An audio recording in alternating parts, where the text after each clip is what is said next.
greetings para sa ating mga birthday celebrant for this week. No, sa unang-una na si Sister Christine Almugel, no, sa March 24, and also si Ezra.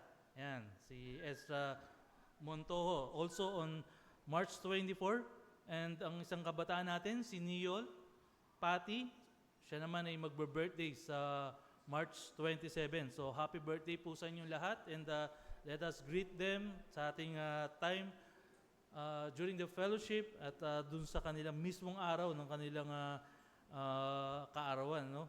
And may mga bisita po ba tayo? Ushers, anyone na merong nag-fill up? Wala pa? Okay. So muli po ay pagbati po, no, sa ating lahat at maging sa aming mga even to dun sa mga second time attenders and yung ating mga nakasubaybay sa live stream. Magandang umaga po sa inyo lahat. At mamaya rin po pala, no, ay yung ating prayer meeting ay pangungunahan ni Brother Glenn. So according to sa schedule, so mangyari po na yung kung may mga prayer request po kayo ay padala nyo po sa kanya, no? At bilang panghimok po sa ating pagsamba sa umagang ito ay kami po ay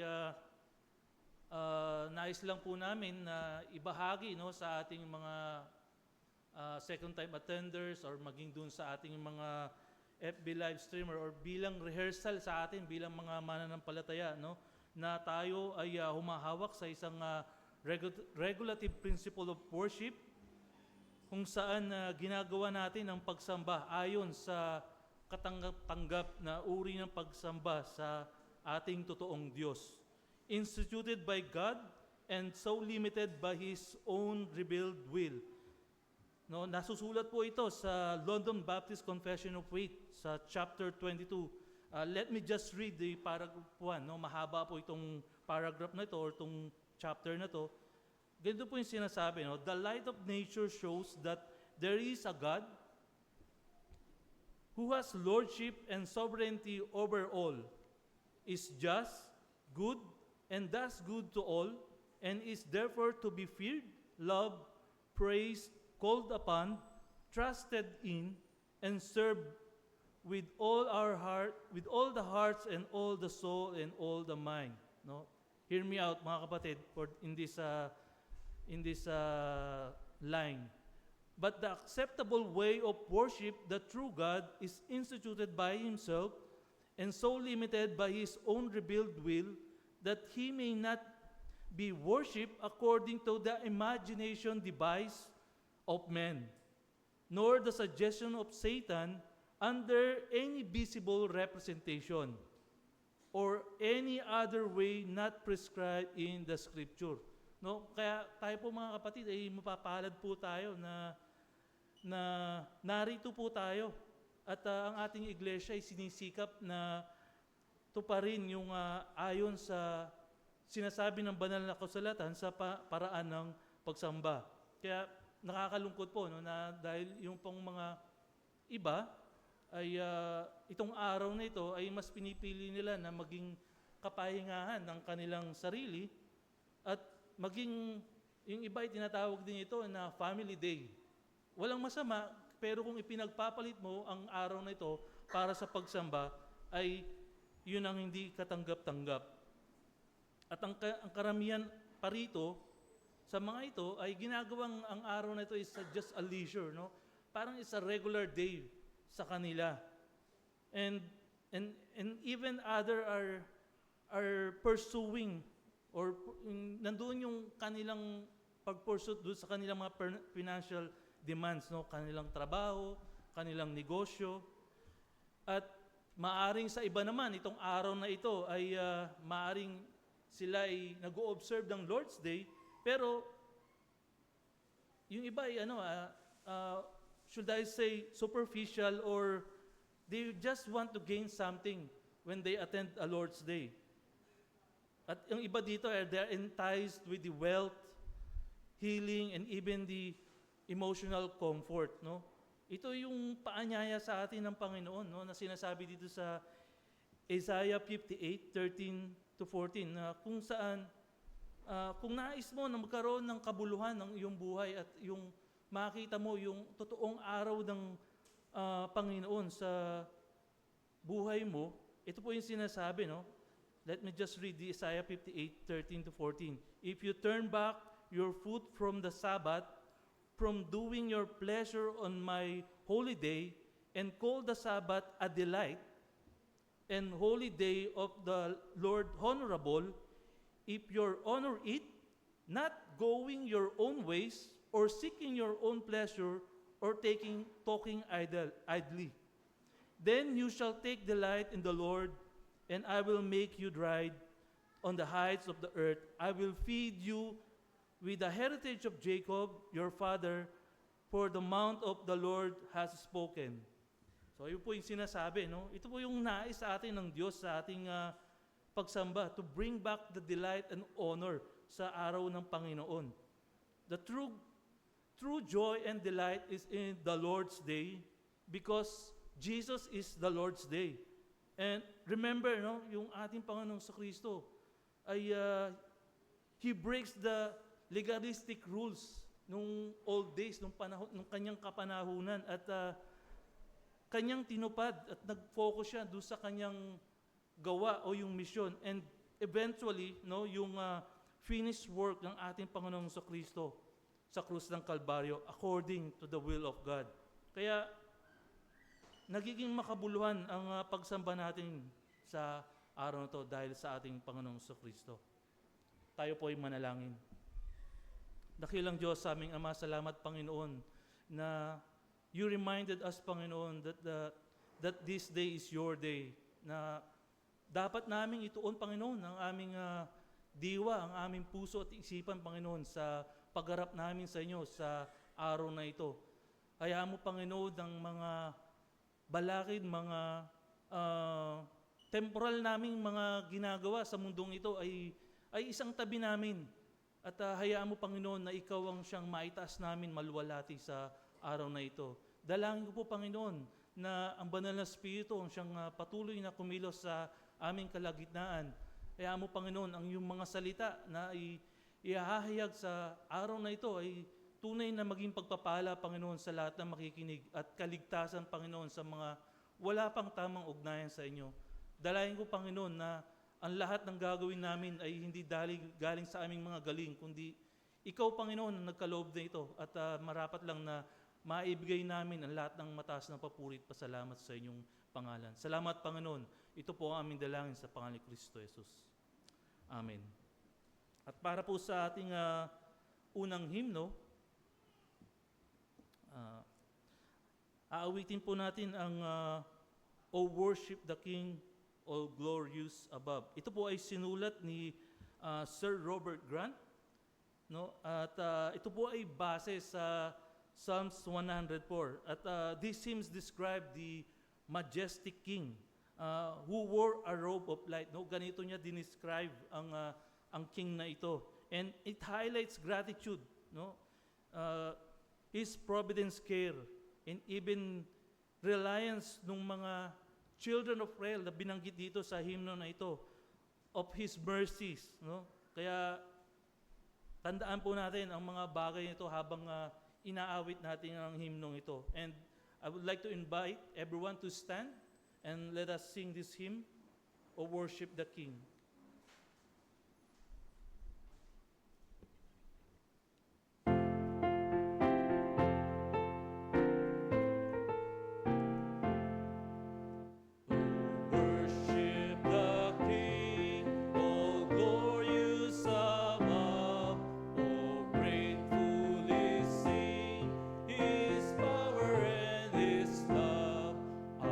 Shield and defender, the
tayong makapo.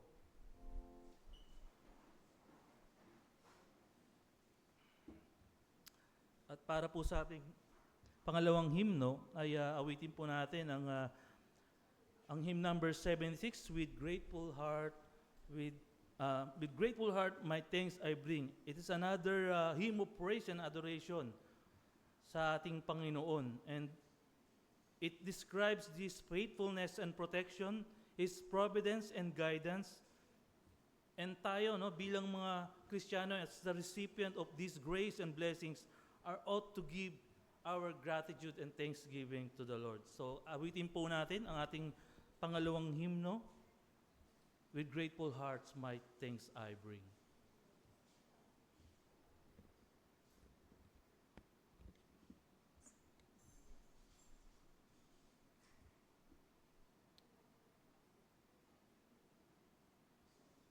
Ito po yung makikita po natin sa Trinity Hymnal number 76.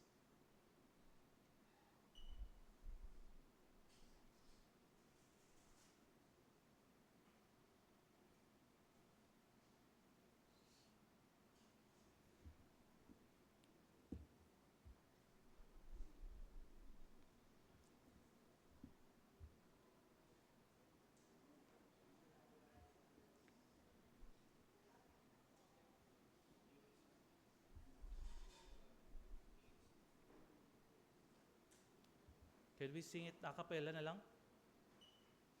Meron ba tayong lyrics?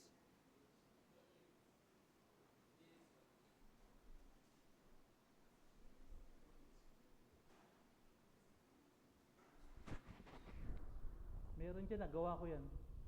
Meron yan, nagawa ko.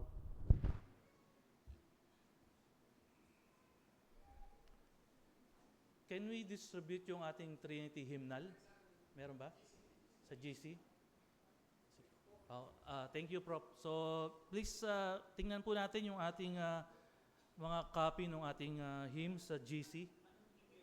With grateful hearts my thanks I bring.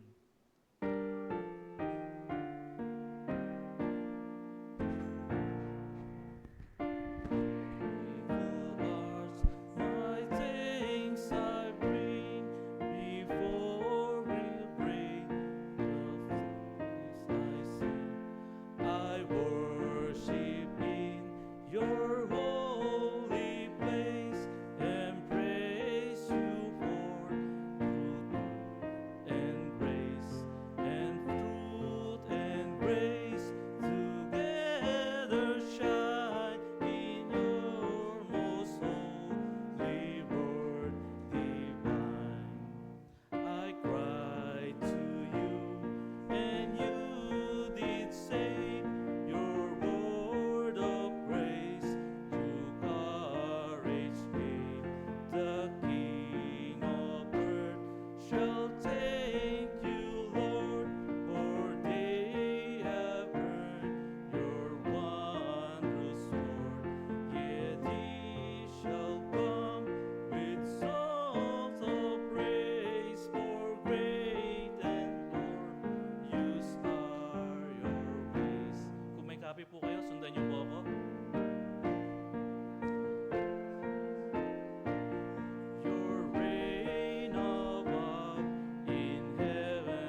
bahagi pa rin po ng ating pagsamba ang pagbabasa ng salita ng Diyos at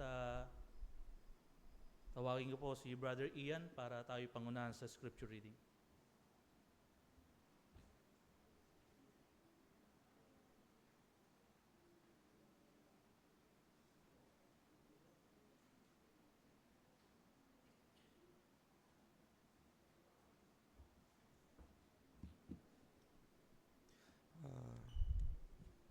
Maaaring tumayo po tayong lahat para sa pagbasa ng salita ng Diyos. Ating buksan ang ating sariling salin ng Biblia sa aklat ng Mateo.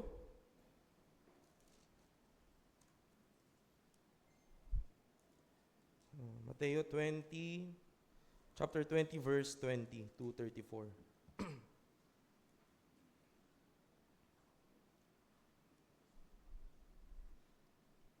Sabay-sabay po natin basahin. Verse 20. Pagkatapos ay lumapit kay Jesus ang ina ng mga anak ni Zebedeo, nakasama ang kanyang mga anak na lalaki. Siya'y lumuhod sa kanya at may hiniling na isang bagay sa kanya.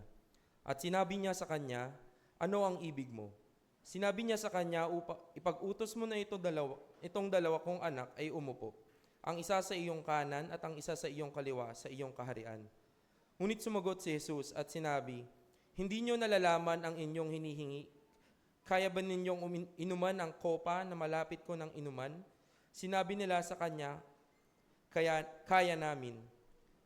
Sinabi niya sa kanila, "Talagang iinuman niyo ang aking kopa, ngunit ang maupo sa aking kanan at sa aking kaliwa ay hindi ako ang magkakaloob, kundi iyon ay para sa kanila na pinaglalaanan ng aking Ama." Nang marinig ito ng 10 ay nagalit sila sa dalawang magkapatid. Ngunit tinawag sila ni Jesus at sinabi sa kanila, "Alam nyo na ang mga pinuno ng mga hentil ay nangingibabaw na Panginoon sa kanila at ang mga dakila sa kanila ay gumagamit ng kapangyarihan sa kanila. Hindi maaaring magkagayon sa inyo, kundi ang sino man sa inyo na nagnanais maging dakila ay kailangan maging lingkod ninyo. At sino man sa inyo na nagnanais na maging una ay kailangan maging alipin ninyo. Kung paano ang anak ng tao ay naparito, hindi upang paglingkuran kundi upang maglingkod at upang ibigay ang kanyang buhay na pantubos sa marami." 29. Nang sila'y papalabas na sa Jericho, sumunod sa kanya ang napakaraming tao. May 2 lalaking bulag na nakaupo sa tabi ng lansangan. Nang marinig nilang nagdaraan si Jesus, sila'y sumigaw na nagsasabi, "Mahabag ka sa amin, anak ni David." Ngunit sinaway sila ng maraming tao upang sila'y tumahimik, ngunit lalo silang nagsigaw na nagsasabi, "Mahabag ka sa amin, Panginoon, anak ni David." Tumigil si Jesus at sila'y tinawag at sinabi, "Anong nais niyong gawin ko sa inyo?" Sinabi nila sa kanya, "Panginoon, mabuksan nawa ang mga mata namin." Dahil sa habag ay hinipo ni Jesus ang kanilang mga mata, kaagad nakakita silang muli at sila'y sumunod sa kanya. Maaring tayo po umupo. Para sa maikling pagpapaliwanag lamang ng aking sariling refleksyon, nais ko lang basahin mag-focus tayo sa verse 20, 21. Na pagkatapos ay lumapit kay Jesus ang ina ng mga anak ni Zebedeo, nakasama ng kanyang mga anak na lalaki. Siya'y lumuhod sa kanya at may hiniling na isang bagay sa kanya. At sinabi sa kanya, "Ano ang ibig mo?"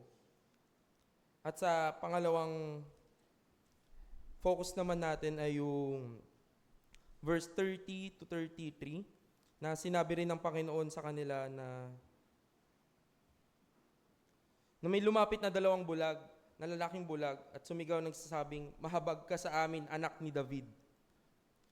At si Jesus ay tinawag sila at sinabi, "Anong nais niyong gawin ko sa inyo?" Mapapansin natin dito sa dalawang finocus natin na verso ay sa mga nabanggit kong verse ay mapapansin natin na ang Panginoon ay binibigyan tayo ng pagkakataon bigkasin ng ating mga nais kahit na may kaalaman na siya kung ano ang nilalaman ng ating puso. May papakita rin sa dalawang pangyayaring ito ay kung ano ang pinagkaiba ng kanilang nais sa Panginoong Hesus. Ang ina ay may pagnanais na ang kanyang 2 anak na si Santiago at Juan na umupo sa kanan at kaliwa sa tabi ng Panginoon sa kanyang kaharian. Sa kanyang pagkabanggit nito ay tila ba, akala niya na si Jesus ay ipoproklama upang maghari dito sa mundo. Nalabas sa kanyang kaalaman na ang Panginoon ay naparito sa lupa upang maglingkod, magdusa at magsakripisyo at mamatay para sa ating mga kasalanan. At hindi upang paglingkuran ng mga tao dito sa lupa, gaya ng binanggit ni Jesus sa ating nabasa. Subalit sa dalawang lalaking bulag naman ay kinuha ng pagkakataon na maihiyag sa Panginoon ang kanilang nais. Sa kabila ng kanilang mga narinig lamang dahil sila ay bulag, inahayag nila kay Jesus na may kasamang pagbibigay galang sa pag-recognize sa Panginoon bilang anak ni David o kinikilala nila bilang Mesaya. At sa kabila ng pagsaway sa kanila ng maraming tao, lalo nilang pinag-igi at paghingi ng awa sa Panginoon.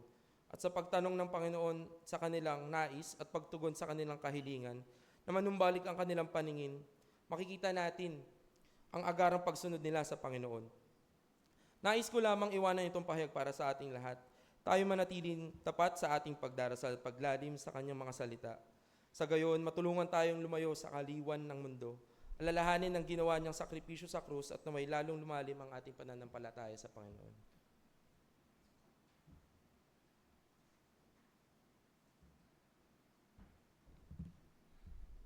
Kayo pa humihingi ng paumanhin, no, sa ating delay. May mga technical problems tayo ngayon na kinakaharap sa ating audio. So bahagi pa rin po ng ating pagsamba ay ang pagbibigay. So inihiling ko po ang ating mga ushers to assist us. And doon po sa ating mga hymno, no, for the mga rest of the hymn ay sinend ko na rin po sa GC just in case magkaroon po tayo ng mga difficulties sa ating audio.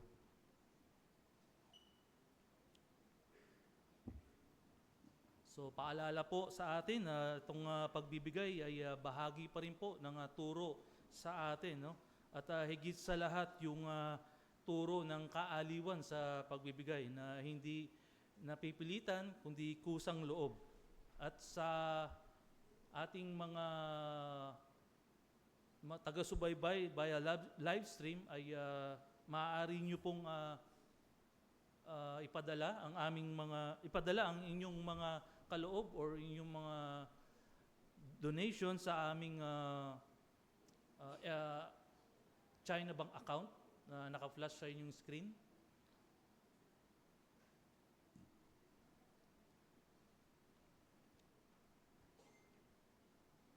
Thank you. Tayo po'y ipanalangin po natin ang mga kaloob na ito. Manaming Diyos na mapagpala sa lahat, tunay nga Panginoon, ang lahat ng bagay na meron kami at ang aming tinatangkilik ay lahat ay buhat sa inyo, Panginoon.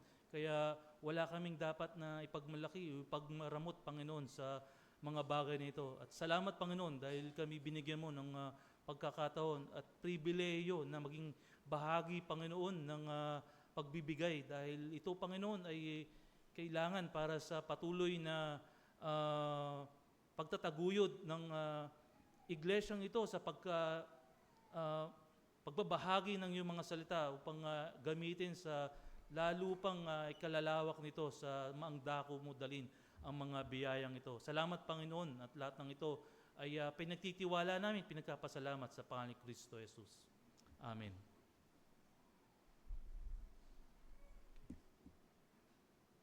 So bilang paghahanda po natin, no, sa ating pagsamba o pakikinig ng ating ng salita ng Diyos sa umagang ito, ay aawitin natin ang He Leadeth Me.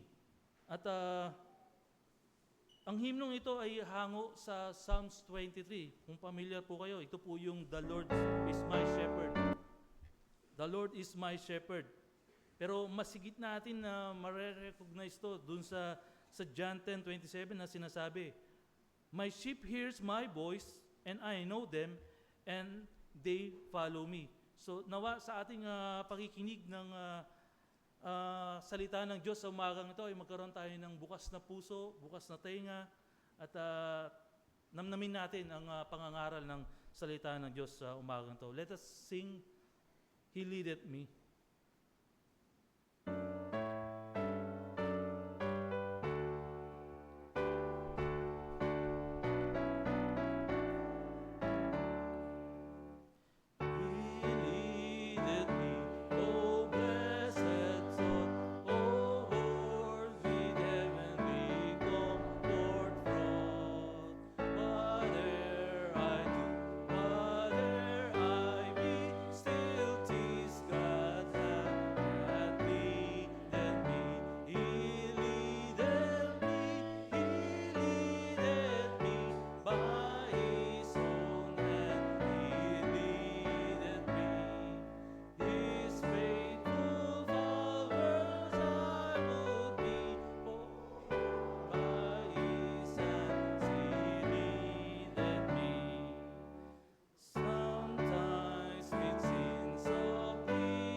Tawayin po si Pastor para sa ating pastoral prayer.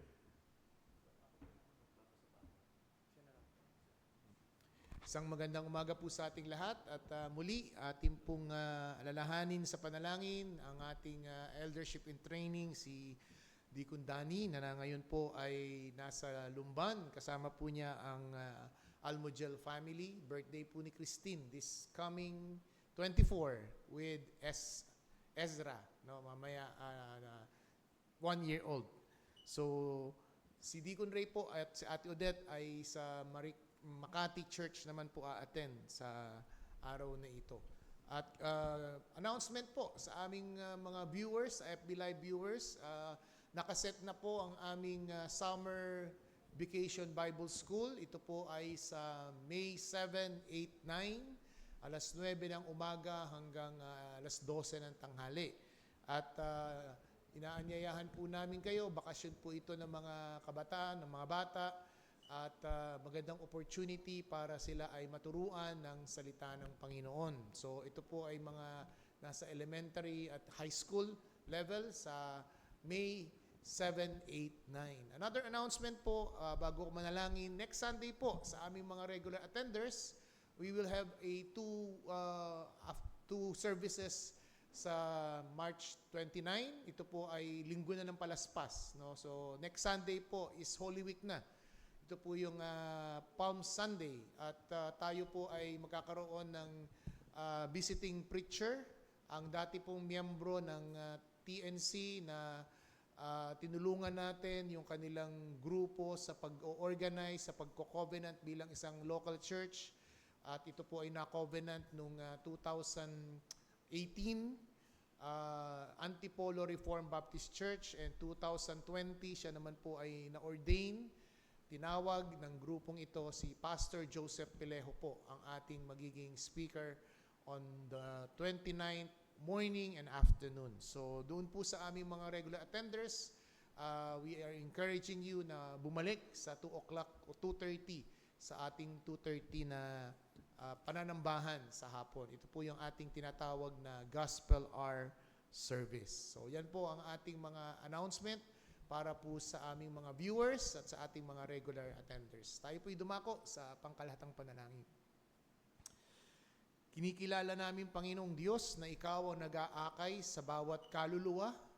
Gaya ng aming huling inawit, Ikaw ang nag-aakay sa aming mga kaluluwa sa mainam na pastulan, sa banayad na tubigan at batisan. Inaakay mo kami sa panahon na kami nanghihina. Inaakay mo kami, Panginoon, sa panahon na kami nanlulupaypay.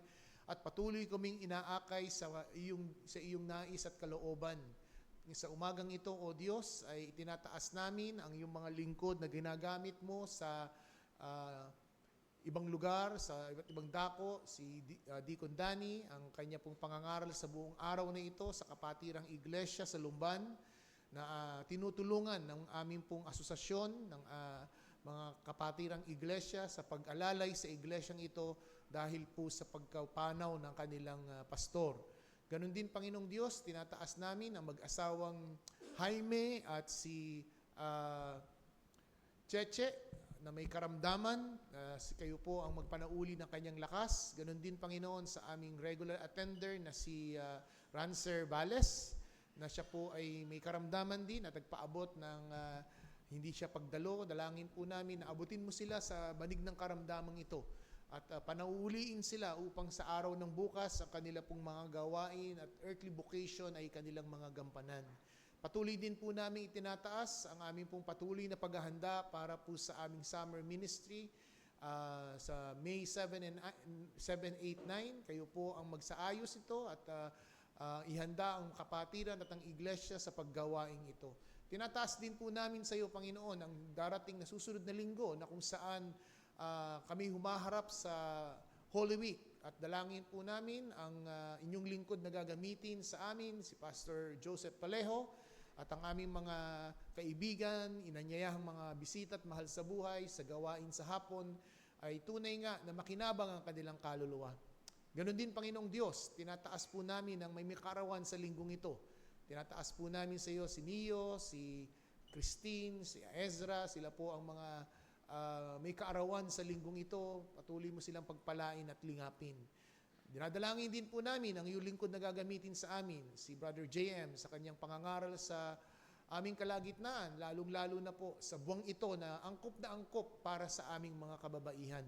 Tinataas ka namin at naway mapapurihan ka, maparangalan ka, O Diyos. Samahan mo kami maging sa aming panghapong gawain, gaya ng aming sama-samang pagdulog at pananalangin. Lahat ng ito, O Diyos, ay nilalapit namin sa iyo at tinitiwala.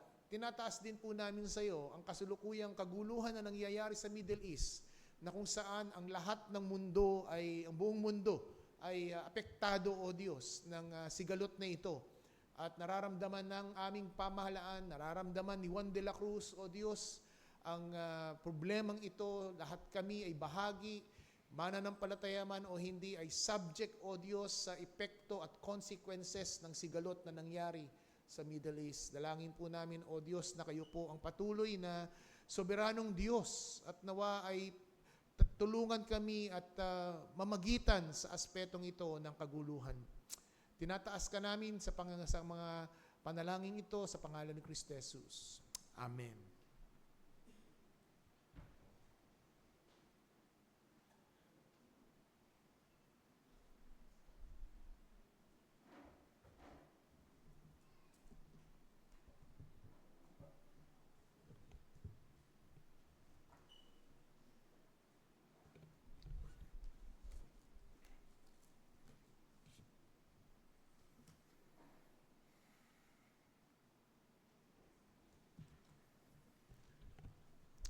Isang mapagpalang umaga sa lahat. Ito sa ating iglesia ng Trinity Neighborhood Church.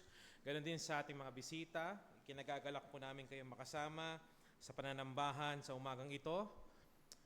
At tulad na nabanggit ni Pastor, this month, ang ating bansa, it celebrates the Women Month to honor and empower Filipino women sa kanilang achievements at contribution sa society. Setting aside sa mga liberalistic movement at ng feminism, ito yung magandang pagpapakita ng rights ng kababaihan na pinapahalagahan ng ating society sa ating panahon. Ito rin ay totoo na ang lalaki at babae ay equally created by God, but have their own distinct and complementary roles. Sa isang tahanan, makikita natin na mga kababaihang babae, ang mga kananayan, ay napakahalaga ng kanilang role. Kaya sila tinatawag na ilaw ng tahanan. They maintain the warmth of the home. Dito sa ating iglesia, same in the church. Women played a very important role. Kanina pinagmamasdan ko, parang mukhang mas marami ang kababaihan. Sa loob ng gusaling ito, mas marami ang kababaihan. Women played a very important role. Though biblically, leadership roles are given to men, lalo na sa office ng pastoral, eldership, or diaconate. Pero ang mga kababaihan ay nakakapaglingkod ng napakaraming bagay. Hindi mo ma-imagine ang isang iglesia ng walang kababaihan. Kaya I would like to take this moment to the women of our church, lahat ng miyembro ng TNC, maraming salamat po. Maraming salamat sa inyong ministeryo, maraming salamat sa inyong buhay na ginagamit ng Panginoon sa iglesyang ito. But even though a faithful woman blesses the church with her ministry, kanyang pagsisipag, yet hindi natin maiiwasan that there are realities in the life of ministry. Kung saan ang isang mananampalataya, ang kanyang devotion sa Panginoon ay nami-misguide, nako-confuse, namamali ang kanyang pag-iisip. Bakit? Dahil alam natin na ang isang mananampalataya is both righteous and sinner. Nandun pa rin yung space na kailangan ituwid ng Panginoon. Nandun pa rin yung space na kailangan ng sanctification. Itong pagtuturo na ito ay primarily makikita natin para sa kababaihan. Yes. Pero this applies to every believer.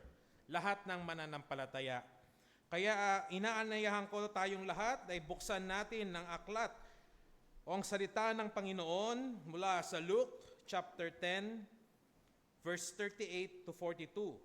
Luke chapter 10, verse 38 to 42. At ito ang teksto na ating pag-aaralan sa umagang ito. Lucas chapter 10, verse 38. Sa pagpapatuloy nila sa kanilang lakad, pumasok siya sa isang nayon. Isang babaeng ang pangalan ay Marta ang tumanggap kay Jesus sa kanyang bahay. At siya'y may isang kapatid na tinatawag na Maria na naupo sa paanan ng Panginoon at nakinig sa kanyang salita.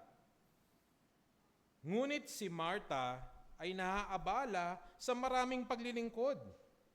Siya'y lumapit sa kanya at sinabi, Panginoon, wala bang anuman sa iyo na pinabayaan ako ng aking kapatid na maglingkod na mag-isa? Sabihin mo nga sa kanya na tulungan ako. Subalit sumagot ang Panginoon at sinabi sa kanya, Marta, Marta, nag-aalala ka at nababagabag tungkol sa maraming bagay. Subalit isang bagay ang kailangan.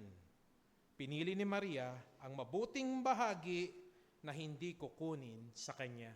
Tayo po lahat ay manalangin. O Diyos aming Ama, maraming salamat Panginoon na muli bilang iglesia, ganoon din ang aming mga bisita at sumusubaybay sa online. Tinawag mo kami upang sambahin ka sa araw na ito. Hindi lamang ito kapahingahan ng aming physical, but Lord, kapahingahan to ng aming spiritual.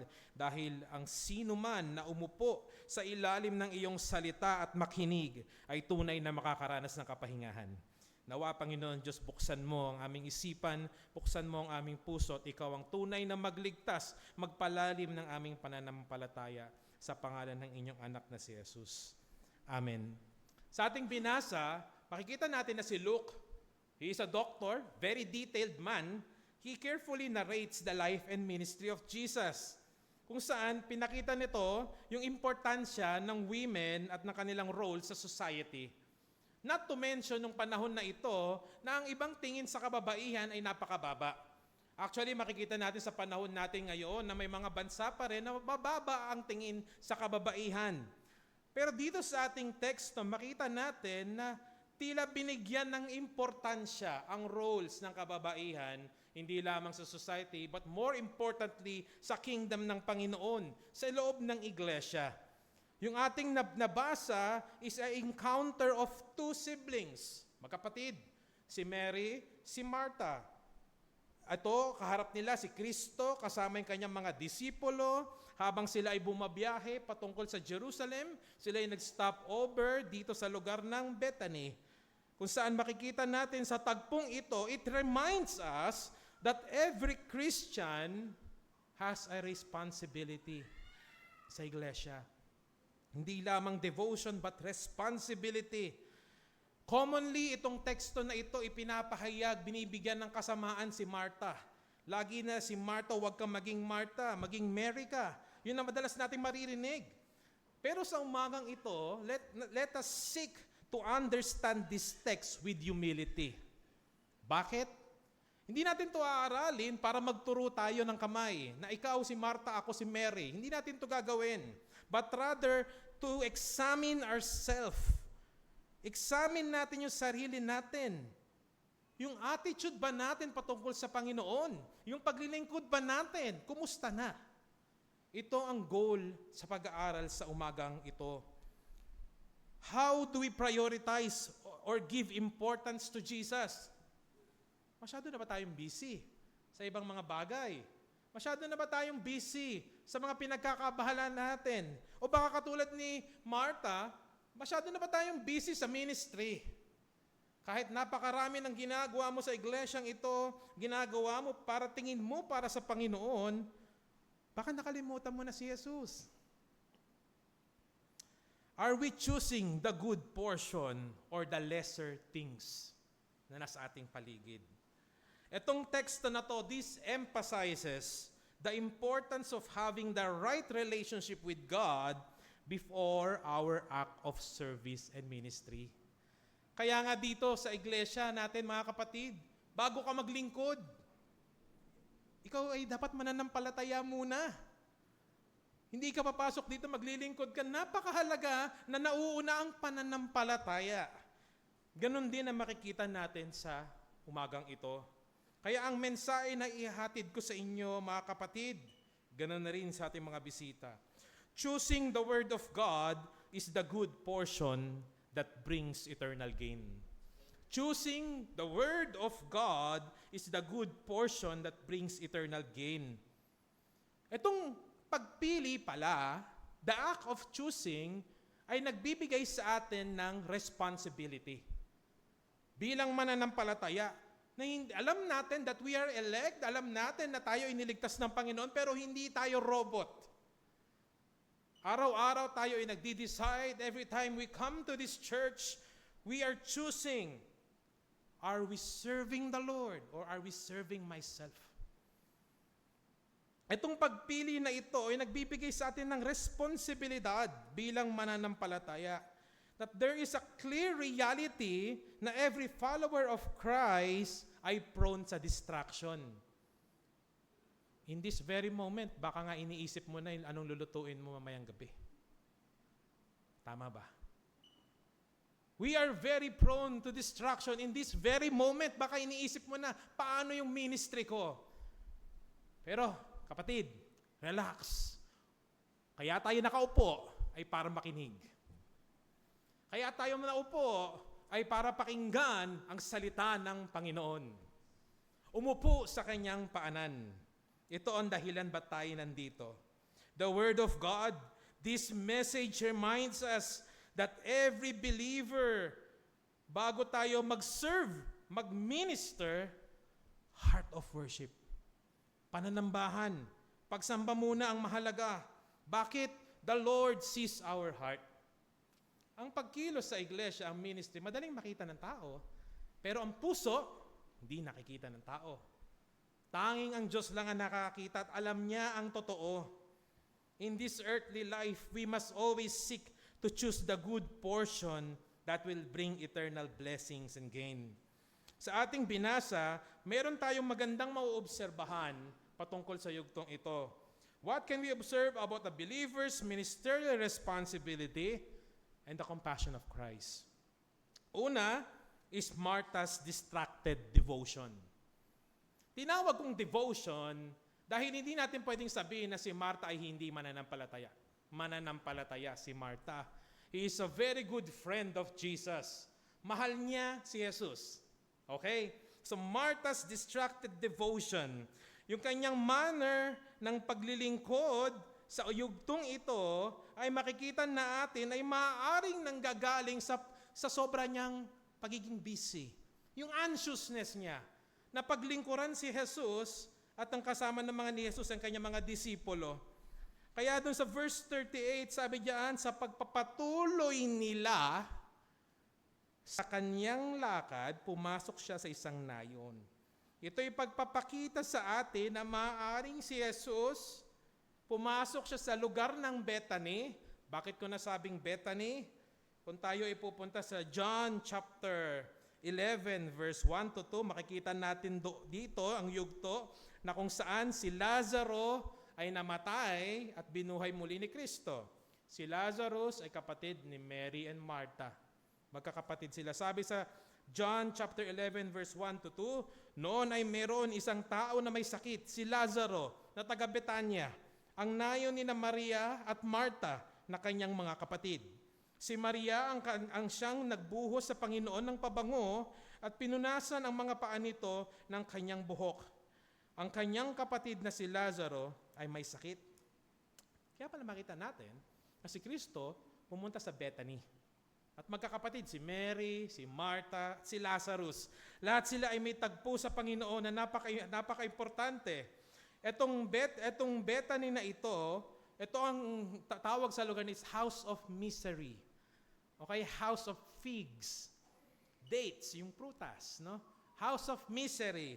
Bakit? Etong village na to ay napakaliit. At sa kabila ng kaliitan ng village na ito, dito pa nakita ni Jesus ang isang home. Ang isang tahanan na tatanggap sa kanya na may pagmamahal at friendship. Bago man lang siya umabot sa kanyang kamatayan. So yugtong ito ay lumalapit na siya. Tapos na yung 2.5 years ni Kristo sa ministry. Palapit na siya doon sa kanyang kamatayan. Makita natin dito na nagkaroon sila ng special moment.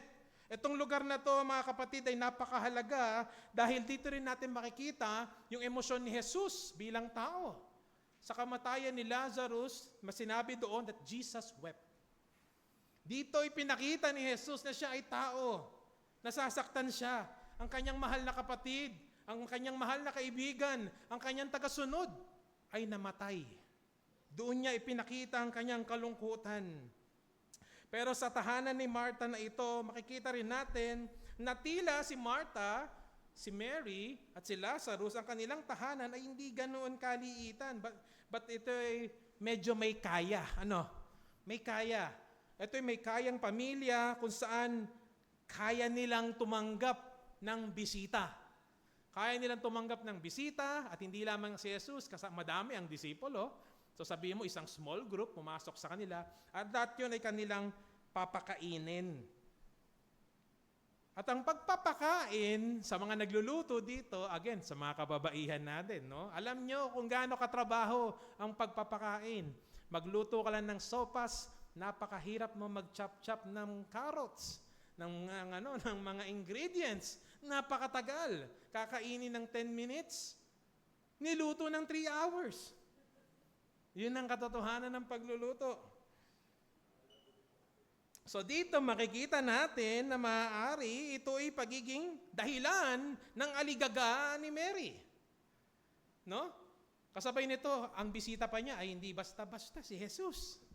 Jesus, Master, Lord, tagapagligtas. Ngunit makikita natin sa verse 40, ngunit si Martha ay naaabala sa maraming paglilingkod. Ano yun? Distracted with much serving. Ibig sabihin, maaari na si Martha, dahil ang bisita ay si Jesus at ang mga disipulo, he wants to serve the best. The best. Siyempre nga naman, kung ikaw, sa tahanan mo, may bisita ka, ang Panginoong Jesus, ano bang ihahanda mo? Corn beef lang ba? Malamang magluluto ka, you will serve the best. Ibibigay mo yung pinakamaganda, the best kind of hospitality service. Ngunit nakakalungkot ang yugtong ito. Bakit? Dahil sa kabila ng warmth at sana excitedness na ipinakita ni Martha, lumabas sa kanyang bibig ay mga salita na medyo nakakahiya at nakakalungkot. Ano ang sinabi niya dito? Panginoon, wala bang anuman sa iyo na pinabayaan ako ng aking kapatid na maglingkod na mag-isa? Tinawag mo pang Panginoon si Jesus. Pinagsabihan mo rin. At makikita natin dito ang kasunod na nakakalungkot ay sinabi niya doon, sabihin mo nga sa kanya na tulungan ako. Tanungin ko kayo, kung ikaw may bisita, utusan mo ba yung bisita? Malamang hindi. Para i-correct yung kapatid mo, lalo na si Jesus. So nakita natin sa yugtong ito na sa kabila ng kabisihan ni Martha, ay yung kanyang heart ay nag-iiba. Yung sana gusto niyang paglilingkod ng may kasiyahan at engranding hospitality, nauwi sa pagrereklamo. Dahil nakita niya ang kanyang kapatid si Mary nakaupo sa paanan ni Jesus ay parang tamad na at hindi tumutulong sa gawaing bahay. Ito ang yugto na ito. Ito'y pagpapakita sa atin na ang behavior ni Martha ay result ng masyadong kabisihan sa kanyang paglilingkod na nawala na ang kanyang focus na ang bisita pala niya ay si Jesus. Si Jesus lang naman na nagpakain ng 5,000 people. Si Jesus lang naman na nagpagaling ng maraming tao. Si Jesus lang naman na nagpahayag ng kaligtasan sa Diyos. Nakalimutan niya lahat yun. At yun ang kanyang mga sinabi. Ngunit makikita natin na yes, mahalaga ang ministry ni Martha dahil wala silang kakainin. Di ba? Wala silang kakainin pag hindi siya nag-serve. Ang point dito, hindi yung ministry niya yung mali pero yung kanyang puso. Yung kanyang attitude. Yun ang lumabas doon. Kaya nga sabi sa isang komentary, Martha is no less than devoted compared to Mary. But she failed to see what would please Christ more. Nakalimutan niya. Sa sobrang kabisihan, sa sobrang pagtingin dun sa ministry, sa kanyang gagawin, nakalimutan niya si Kristo. A follower of Christ is prone to destruction, brethren, that can lead to misguided devotion and worse, loss of worship.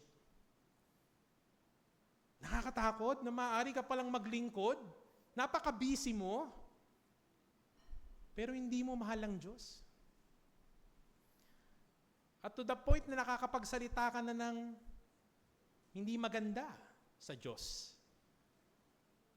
I believe hindi ito nais ni Martha, pero lumabas sa kanyang bibig.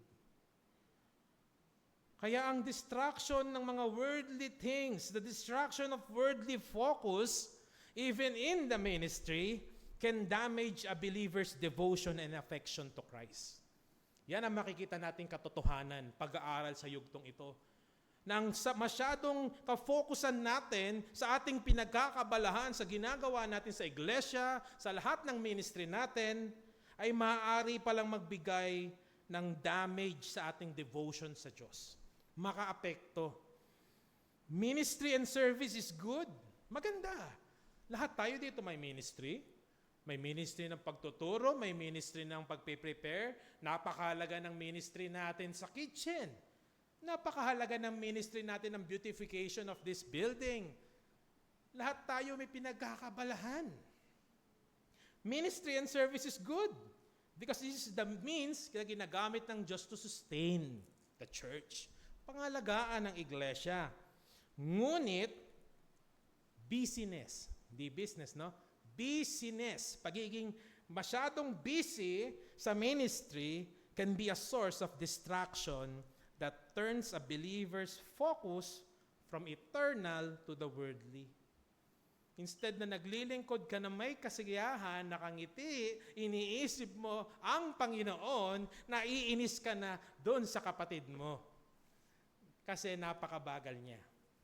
Naiinis ka na sa kapatid mo kasi siya ay nakakaabala na sa ministry mo.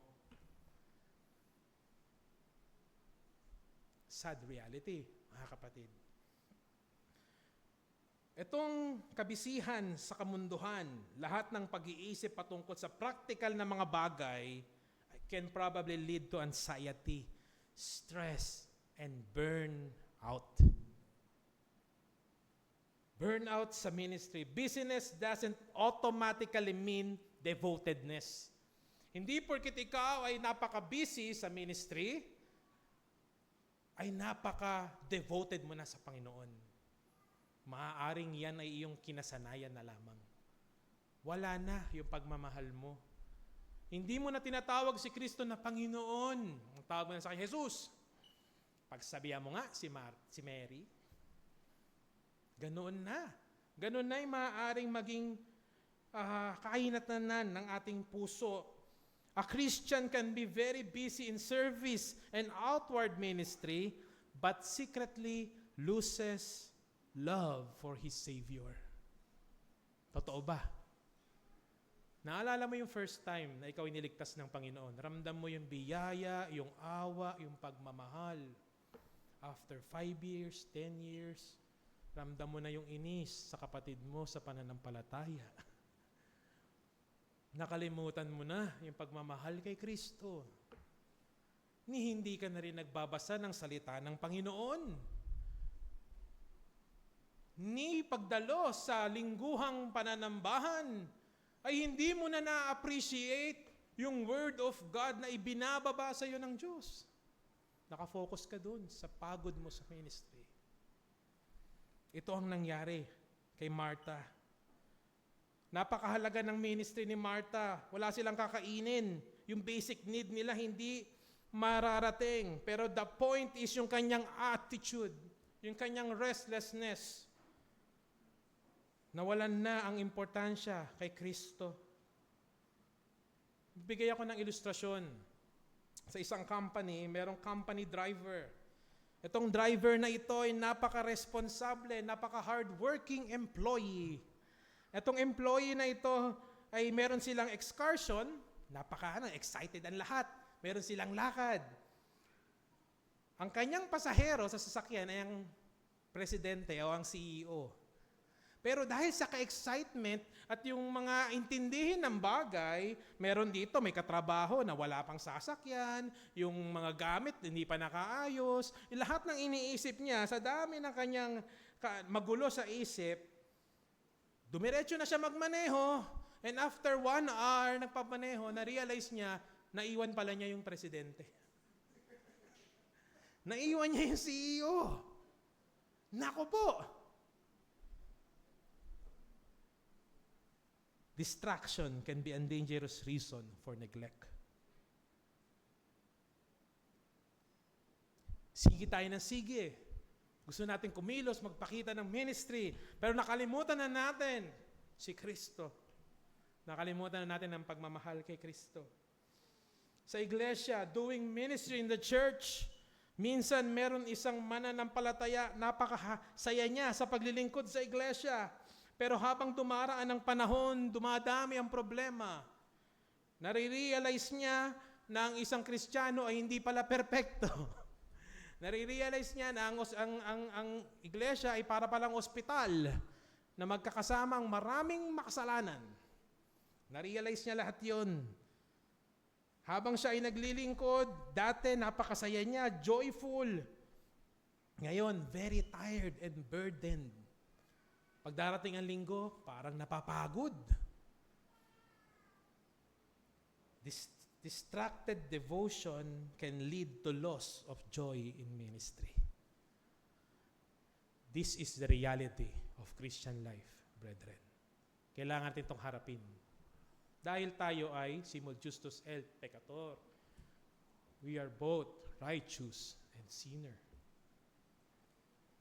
Sabi ni Matthew Henry, care is good and duty, but cumber is sin and folly. Ano ibig sabihin doon? Ang pagpapakita ng pagmamahal at care kay Jesus at sa brethren ay napakaganda.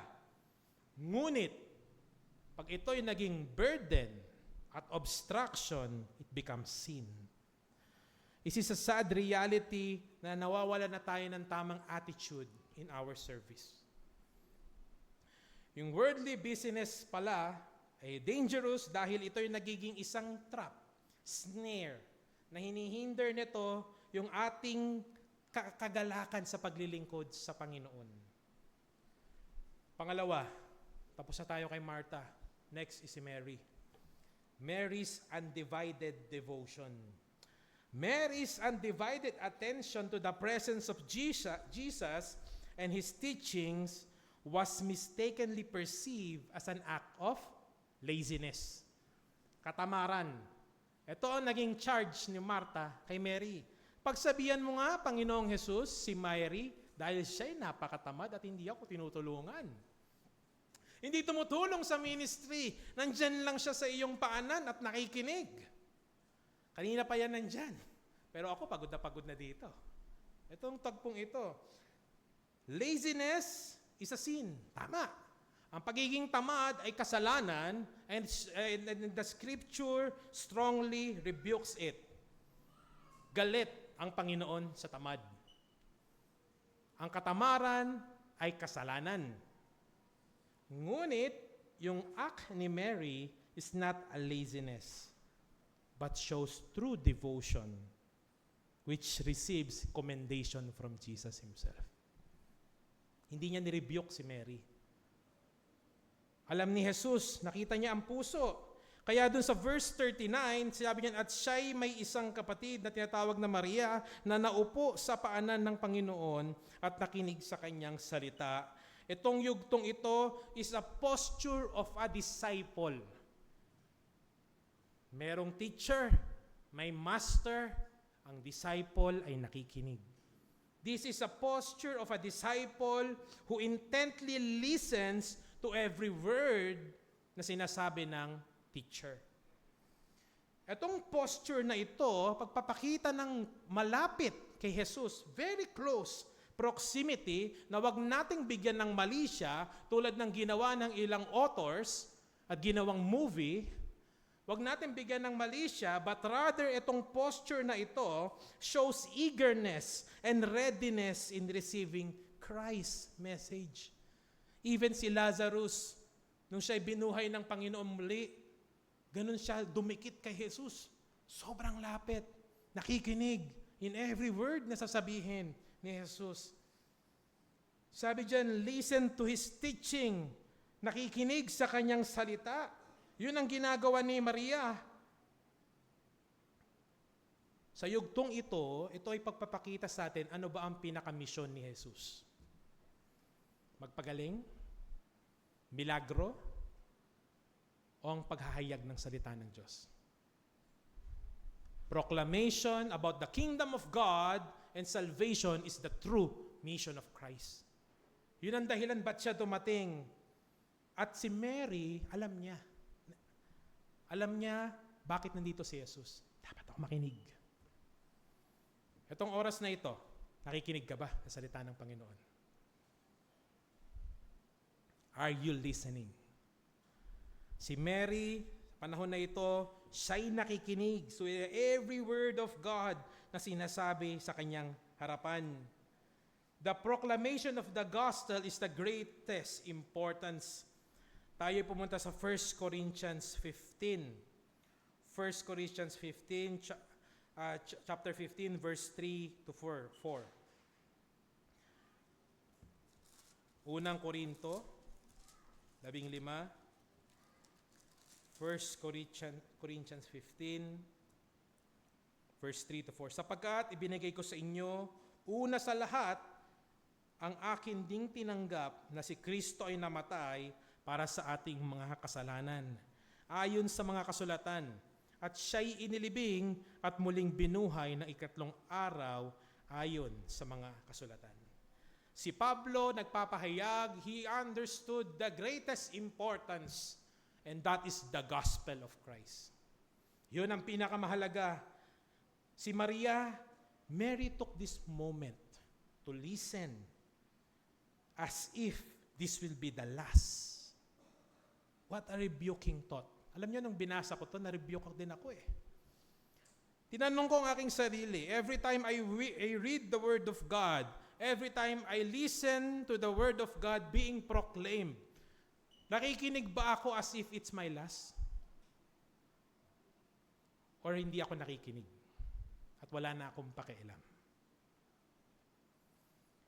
Si Mary, naintindihan niya ang kahalagahan ng salita ng Panginoon. Weekly, the Word of God is being faithfully proclaimed to us every Lord's Day. Are we even listening? Are we even attentive to it? Kaya pala sinabi sa Deuteronomy 8 verse 3, man does not live on bread alone, but by every word of God. Wow! Madalas nakatingin tayo sa blessing. Kakainin ko, Lord. Yung kailangan ko, Lord. Hindi mo ba naisip na kahit magutom ka na, basta kasama ko si Kristo, ay masaya ka na dapat? Masyado tayo nakatingin sa prosperity, sa provision, na forsake na natin ang salita ng Panginoon, na ang buhay pala natin ay hindi lang nakasalalay sa tinapay, but rather sa salita ng Panginoon. Jesus must be the center and the reason for every ministry and service to God. Dapat pala pag pinoproklama ang salita ng Panginoon ay tayo ay may anticipation sa presensya ng Diyos. Kaya bago magsimula ang service na to, ang mga kalalakihan ay nananalangin. Ano ang panalangin? Panginoon Diyos, samahan mo kami. Bumaba ang iyong presensya.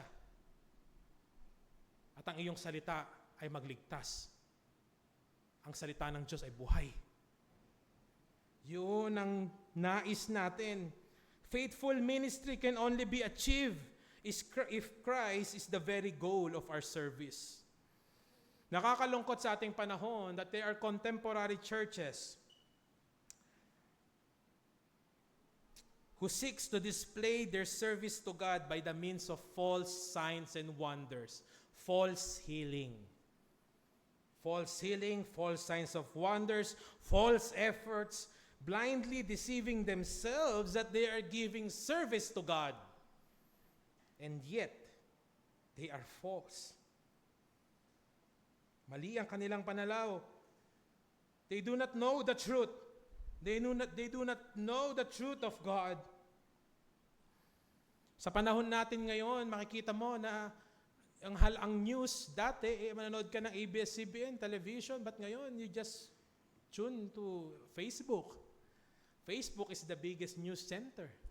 Mas mabilis pa sa mga newscaster. Today, our news is flocked with fake news. Napakarami. Ano pang mas malala? AI. Akala nyo, napapanood nyo, totoo. Yung pala, AI. It's not true. Fake news, fake videos, deceiving a lot of people around the world. Alam nyo, na nagtatrabaho ko sa media at sa broadcasting, isa yan sa mga na-obserbahan ko is yung mga reporters.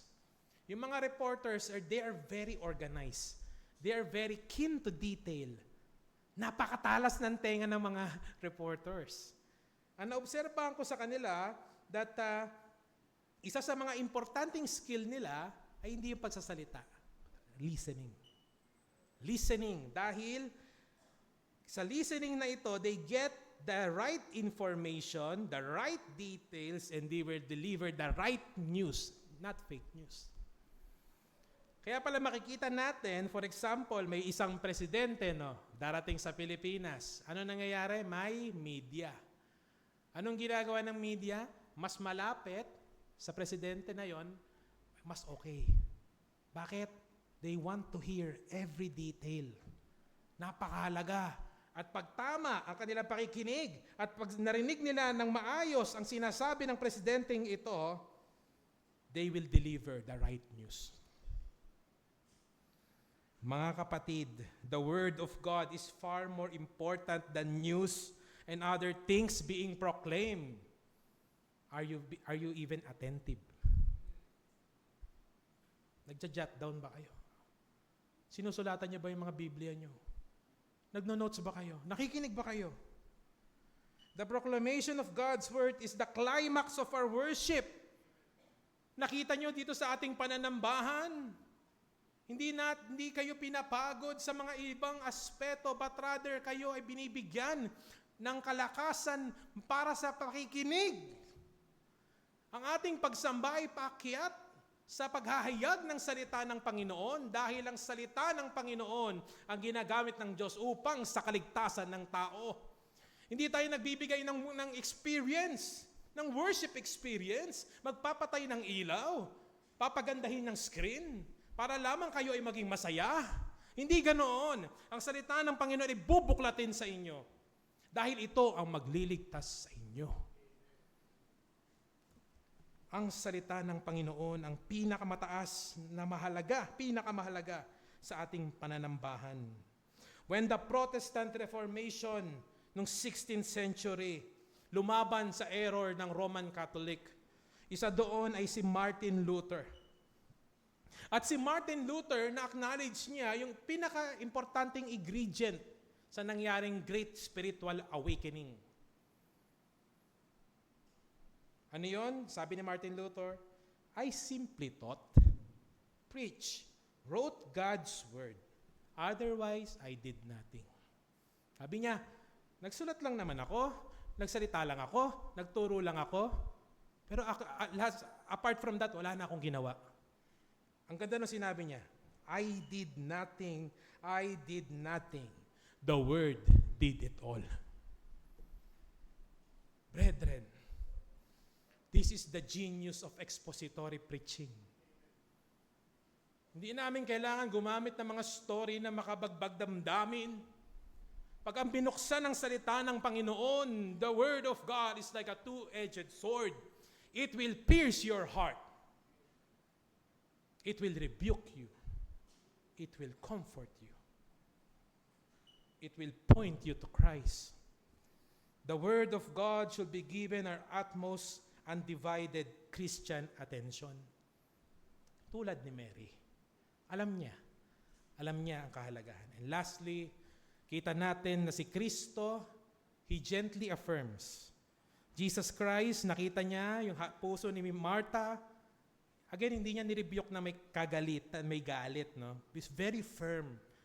Martha, Martha. Diba? Parang sinasabi mo doon sa asawa mo, sa mahal mo. Diba ganito na, mahal, mahal. Martha, Martha. Alalay ka lang. Christ reaffirms that hearing and understanding the Word of God is far more better than those kind of yung pagsisilbi na binibigay ni Martha. The good portion for the soul of man. Si Jesus, binavalue niya yung devotion rather than service. Obedience is better than sacrifice. A heartfelt obedience, God is pleased kaysa sa ating outward religious rituals, sacrifice, act of service. The heart of Martha reveals service, but with the wrong heart.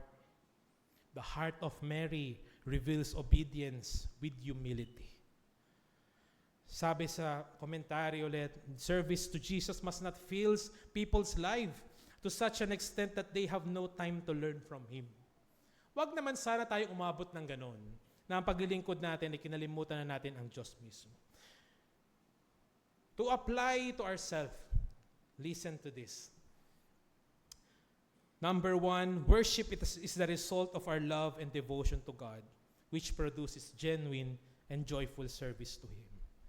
Sa ating iglesia, while doing ministry for the Lord and for the brethren, let us examine our heart. Hindi lang ako, tayo. Examine natin ang ating puso. Tayo ba ay nababurden na? Tayo ba ay nababurn out na? Are you still truly serving the Lord? Let's examine ourselves. Let us be warned that being too focused on the work of ministry can damage our worship. Maapektuhan ang ating pagsamba. And let us seek the Master first at ang kanyang presensya so that you will tirelessly serve with a heart of gratitude. Pag ang puso mo ay tama na, then you serve, you serve. Exhaust yourself. As long as your heart is correct. Do everything for the glory of God. Sa ating tahanan in the ministry of family life, are you losing focus to Christ? Dahil masyado ka nang pagod sa mga common problems ng isang tahanan. Pagluluto, pagod na mga bata. Are you tired? Yes, you can rest, but do not allow that exhaustion to remove your focus on Christ. Huwag nating kalimutan na ang Christian household is being built upon the foundation of who God is. Therefore, let us seek to please the Lord in our own household. Huwag tayong mapagod. For our personal sanctification, nawawalan ka na ba ng pagmamahal kay Kristo? Do you lose interest in reading His Word daily? Diretso ka na sa pagtatrabaho, sa pag-commute? Nakalimutan mo na si Kristo. Do you lose interest in listening to this Word of God being preached to you? Examine your heart and the reason of your spiritual dryness. Examine mo ang iyong sarili. The Lord Jesus Christ is not a ruthless master. Mabuti ang ating Diyos. Naiintindihan niya kung paano niya lovingly nirebuke si Martha, ganun kanya rin tayo wini-welcome. Lumapit kayo kay Kristo, lumapit tayo kay Kristo at ibigay sa Kanya ang ating kabighatan. He knows our heart. He knows how He will comfort us. Serve the Lord with a joyful heart. And lastly, seeking the Word of God is the source of truth, for the truth will prevent us from destruction. Ibig sabihin, bigyan natin ng kahalagahan ng salita ng Panginoon. Doon tayo tumingin. Sa aming mga bisita na wala pang relasyon sa aming Panginoong Jesus, I encourage you, I plead, come to Christ. Siya lamang ang source ng truth. Sa panahon natin na napakarami ng fake news, do not just blindly search on Google, on AI. Google and AI, sa mga IT, sa mga technological guys dito, they get their information from somewhere else. They just compiled it and send it to you. The Word of God is here. Na-try mo bang i-consult muna yung Word of God bago mo buksan si Google? Bumuklat ka ba muna ng scripture bago ka nag-type sa AI? Try to consult the Word of God first. The Word of God will give you salvation. Mga kapatid, let us desire the Word of God. Listen to the Word of God and love the Word of God. Ito ang pinakahalaga. Sola Scriptura. Lately lang namatay si Chuck Norris. Sa mga nakakilala kay Chuck Norris. Si Chuck Norris ay pinakakilala. American martial arts, Hollywood actor, known for being undefeated in every battle. Diba? Ginawa pa nga siya ng katatawanan na lahat lagi ang panalo si Chuck Norris. Siya ay namatay na noong March 19. Pero sa kabila ng mga joke sa buhay niya, maganda yung lumabas dun sa isang comment niya about his wife. And I will read that to you. Abit ito. I was always angry, and I had a huge hole in my heart. Nothing made me happy. Then I got married to a God-fearing woman. And at home, she would read the Bible every morning. After a while, she said, "Do you want me to read aloud to you?" So I sat down and she started reading the Bible aloud to me every morning. Eventually I said, "Well, let me read it." And so I started to read it aloud to her, and it was like the Lord said to me, "Chuck, it's time to come home. It's been long enough, and now my heart is filled up again." I don't know kung gaano katotoo itong story na ito, kung testimony na ito. But that is one thing is for sure.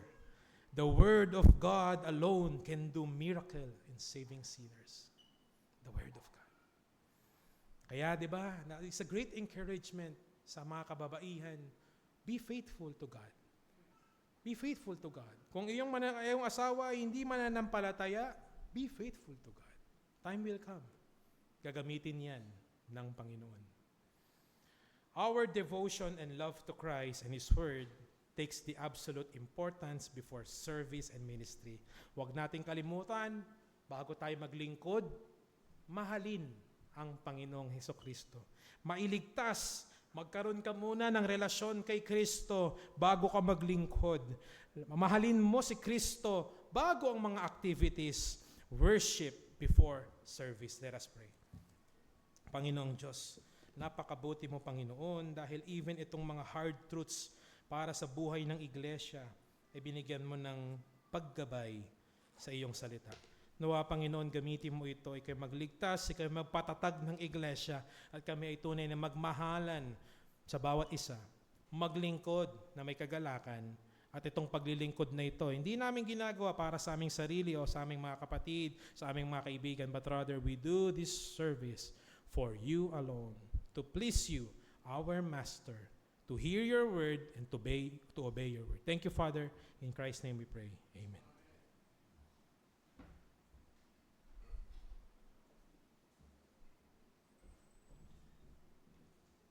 Salamat, Brother JM. Maglaan lang po tayo ng ilang saglit to reflect what we have just heard this morning.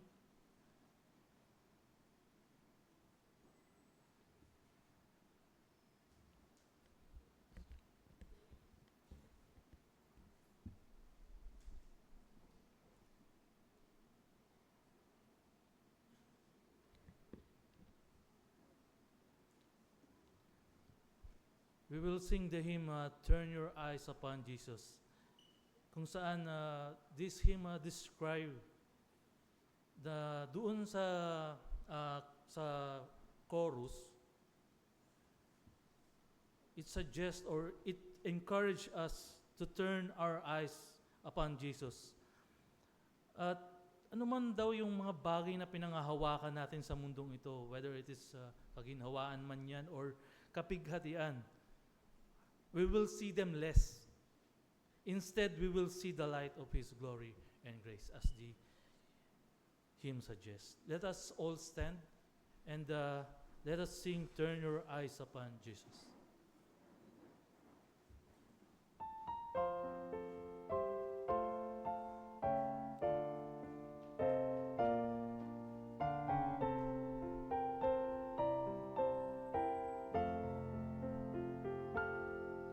Oh, soul, are you weary and troubled? No light in the darkness you see. There's light for a look at the Savior, and life more abundant and free. Turn your eyes upon Jesus. Look full in His wonderful face, and the things of earth will grow strangely dim in the light of His glory and grace.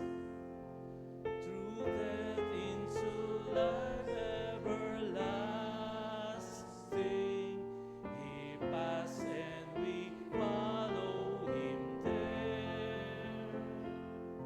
Our sins no more at dominion, for more than conquerors we are. Turn your eyes upon Jesus. Look full in His wonderful face, and the things of earth will grow strangely dim in the light of His glory and grace. His word shall not fail you, He promised. Believe Him and all will be well. Then go to a world that is dying, His perfect salvation to tell.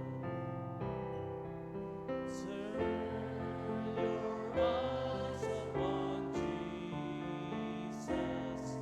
Look full in His wonderful face, and the things of earth will grow strangely dim in the light of His glory and grace. Let us all sing the doxology.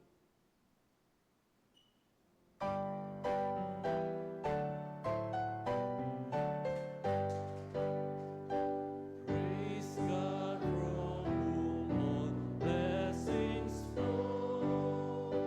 Praise Him, all creatures here below. Praise Him above the heavenly host.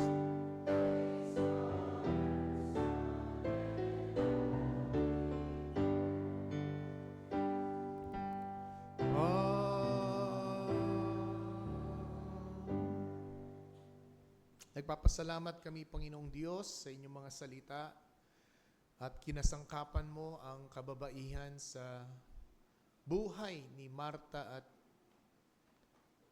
ni Maria. Napapanahon sa aming bansa sapagkat this month we are celebrating Women's Month. Pagkilala sa malaking kontribusyon ng kababaihan sa lipunan, sa pamilya, at manapay sa iglesia. Tunay nga, Panginoong Diyos, na ang magkapatid na ito ay may ugnayan sa aming Panginoong Jesucristo. Sila'y mananampalataya. Isang hamon sa mga kababaihan sa aming lipunan na unahin nila ang pagkaing kaluluwa, unahin nila ang ugnayan kay Kristo kesa sa mga earthly relationships. Gaya ng aming huling inawit, na if we focus our attention, our devotion to Christ, the things of this world will grow dim in the light of His glory and grace. Gabayan mo, O Diyos, ang kababaihan ng iglesia, ang kababaihan ng bawat pamilya. There is so much destruction in our society. Destruction of gadget, destruction of worldviews, destruction of entertainment, destruction of pleasure. All of this destruction, O Diyos, ay destruction na paglayo ng isang kababaihan sa tunay na kaligayahan. At ang kaligayahang ito ay masusumpungan kay Kristo. Sa kabilang banda, ang mensaheng aming narinig ay hindi lamang para sa mga kababaihan, kundi sa bawat kaluluwa. Babae man o lalaki, bata man o matanda, makikinabang kami, O Diyos, sapagkat ang iyong salita ay totoo at dalisay. Nawa, mangusap ka, O Diyos. Hamunin kami, paalalahanan kami, iligtas kung kinakailangan. At ngayon, tanggapin natin ang pagpapala ng Diyos, ang pag-ibig ni Kristo Jesus, at ang pagtuturo at patnubay ng banal na Espiritu, ngayon at sa muli nating pagkikita. Siya nawa. Tayo po'y maupo sandali para sa ating mga announcement, recognition,